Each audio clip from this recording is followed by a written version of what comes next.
Oi, eu sou a Adri Toigo, professora de Educação Física, doutora em Biomecânica pela Universidade de Burgos, na Espanha, e esse é o terceiro vídeo da série Normas de Vancouver. Se tu não assistiu ainda os outros dois vídeos anteriores, o primeiro deles fala sobre os elementos de uma referência e o segundo fala sobre formatação de referências. Mas, se tu ainda não é inscrito nesse canal, já aproveita para te inscrever. Já ativa também o sininho para receber todas as notificações de vídeos novos e não esquece de deixar um like, porque isso ajuda muito no crescimento do canal. Também te inscreve no nosso perfil do Instagram, @eficonvinho, porque lá tu fica sabendo das notificações de vídeos novos e também tens outras dicas sobre TCC. Olha essa situação. Querido Pimpolho, este parágrafo está sem citação. Isto foi escrito por ti ou pelos autores? Sora, é de outro autor, mas fui eu que escrevi no TCC. Jesus Cristo. Sim, mas se a ideia é de outras pessoas, tem que citar a referência. Ah, mas isso dá muito trabalho. Melhor eu escrever tudo da minha cabeça mesmo. Nossa, que bosta! E morreu. Sempre que tu estás reproduzindo ideias de outros autores, tens que dar a citação, porque se não fizeres isso, pode ser acusado por plágio, e aí a consequência pode ser muito chata. Não é, bruxona?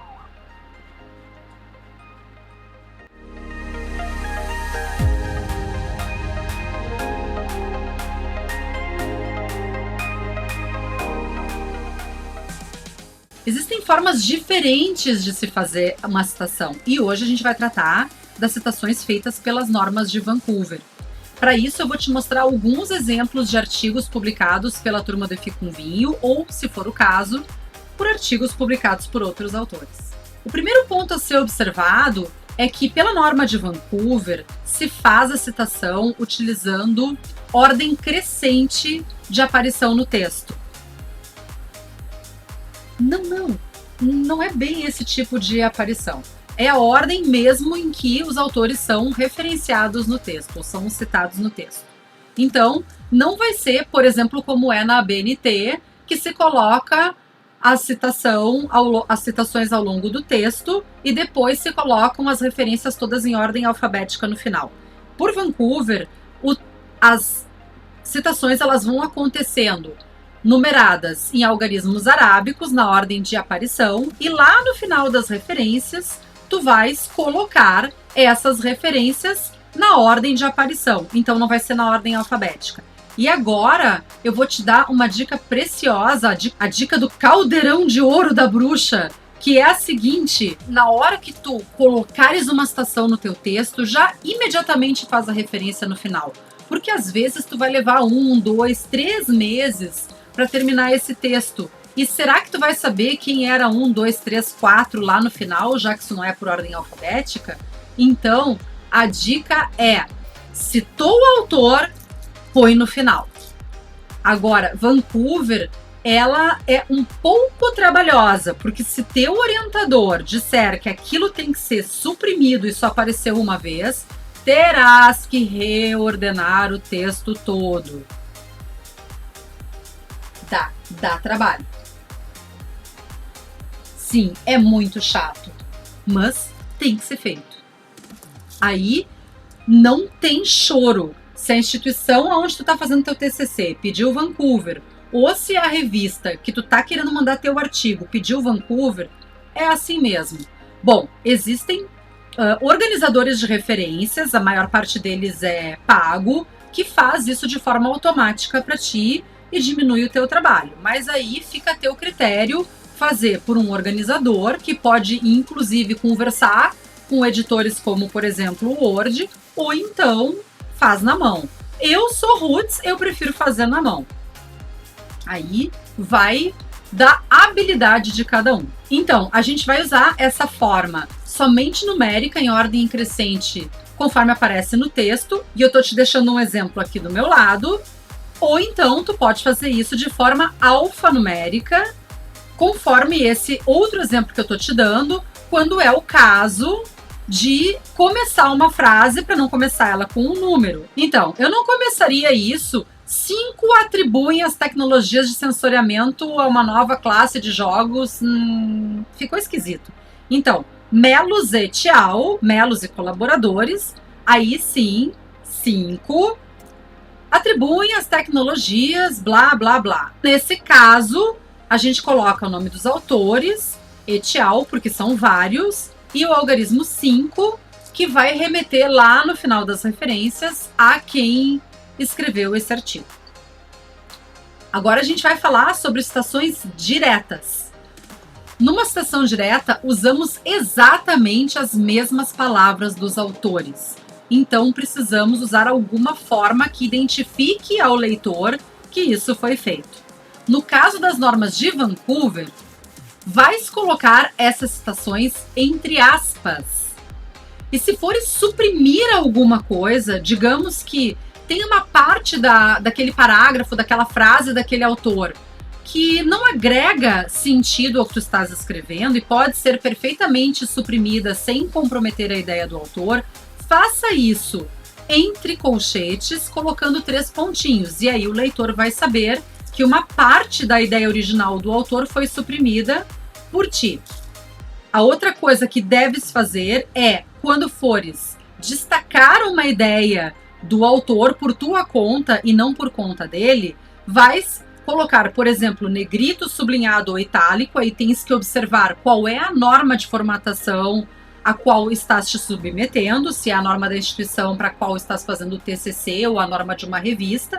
Por exemplo, se for em itálico, vais dar o grifo em itálico e todos os outros grifos desse texto vão obedecer à mesma norma. E aí deves colocar entre parênteses grifo nosso, que é para identificar que não foi grifo do autor original, e sim grifo do autor que está escrevendo o presente texto. Quando estás fazendo uma citação indireta, não estás usando as palavras dos autores, e sim as tuas palavras para expressar a ideia do autor. Então, nesse caso, não precisas usar as aspas, mas obrigatoriamente tens que citar a referência, senão, de novo, pode ser acusado de plágio. Vamos aos exemplos. Esse exemplo que eu estou te colocando aqui na tela é um exemplo de um artigo nosso. Então, escrevemos ali, ó, estes resultados positivos fizeram com que o estado de West Virginia implementasse no currículo da educação física o uso do mesmo videogame em todas as escolas públicas. Não foi assim que... Mensagem errada, puta que pariu. Não foi assim que os autores originais escreveram essa frase. Essa frase foi parafraseada por nós. Então, citamos ali 15, e aí o leitor vai lá nas referências para ver quem é 15, mas ele fica sabendo, porque não tem aspas, que não foi exatamente assim que essas pessoas escreveram o texto. O segundo exemplo que estamos te dando é o seguinte: para Vaguete, Speroto e Botelho, 4, e Vaguete et al., 6, a grande vantagem dos jogos digitais é o caráter lúdico, o qual pode facilitar os processos, e aí vai. Olhem que interessante, aqui são 2 artigos diferentes de alguns autores que são os mesmos, outros não, mas que compartilham das mesmas ideias. Então, muitas vezes, vais precisar citar todos os autores que compartilham daquela ideia que queres exprimir. Então, se mais de um artigo, livro, material compartilha da mesma ideia, tens que citar também todas as fontes de referência. Ah, mas eu já citei uma. Não, tens que citar todas as fontes de referência, pelo menos as mais atuais, que compartilham as mesmas ideias. Dá crédito aos autores, por favor. O autor tem muito trabalho para desenvolver um texto acadêmico, ele espera um monte de tempo para publicar um artigo, então nada mais justo do que dar crédito a quem teve a ideia. Não tenha preguiça na hora de fazer uma citação. Existe também a questão da citação da citação.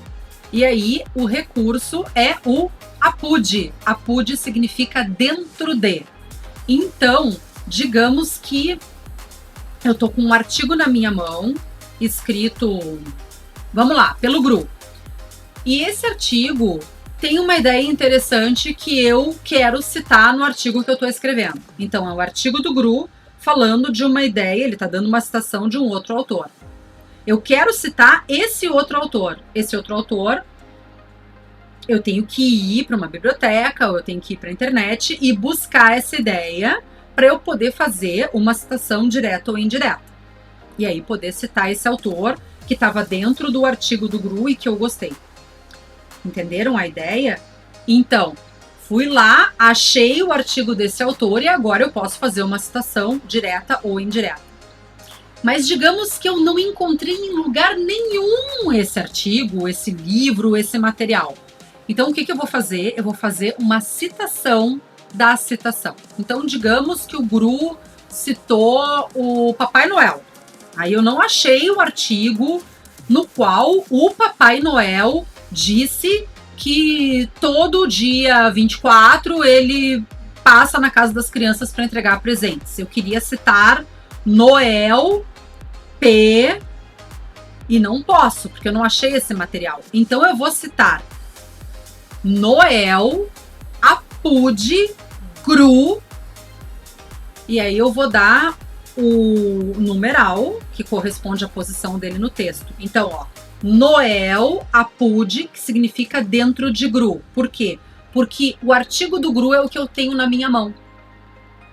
Eu queria citar o Papai Noel, mas eu não achei Papai Noel em lugar nenhum. Então, é Noel, Apud, esse Apud vai em itálico, GRU, o número, e aí lá na referência eu vou colocar o artigo do GRU. E aí a pessoa que se interessou por essa ideia, ela vai ler o que o GRU escreveu do Papai Noel. Ou seja, o GRU tem o artigo ou o trabalho original do Papai Noel. Então, por que não é recomendado fazer citação da citação? Porque eu já estou fazendo uma terceira leitura da ideia do Papai Noel. Então, Papai Noel teve uma ideia, publicou, o GRU leu, interpretou e parafraseou, por exemplo, se ele fez uma citação indireta, ele parafraseou. Então, é a interpretação do GRU sobre Papai Noel e tu que está lendo o meu artigo vai ler a minha interpretação da interpretação do GRU sobre o Papai Noel. Não é uma confusão isso? Não é um telefone sem fio?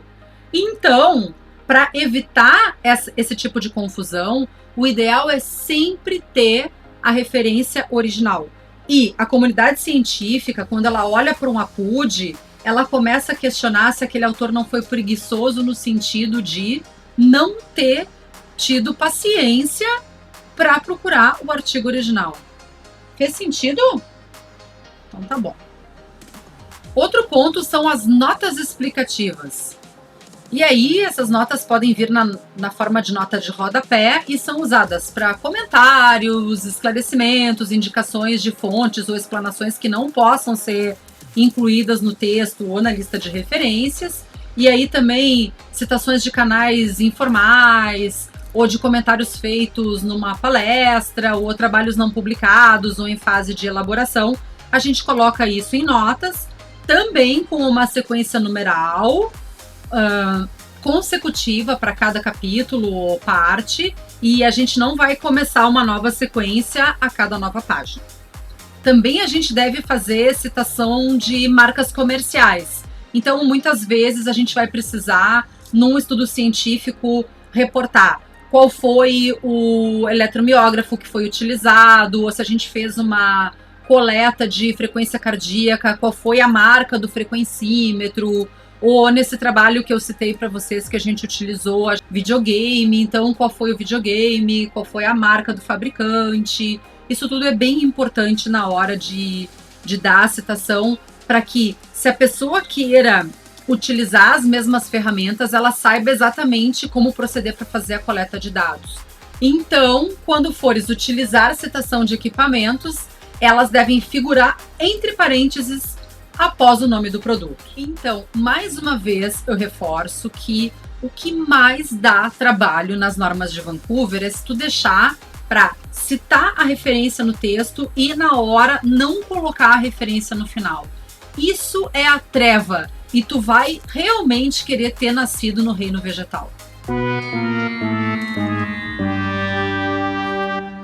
Não deixa para o final, porque as normas de Vancouver elas são por numeração, elas não são por ordem alfabética, então isso é trabalhoso.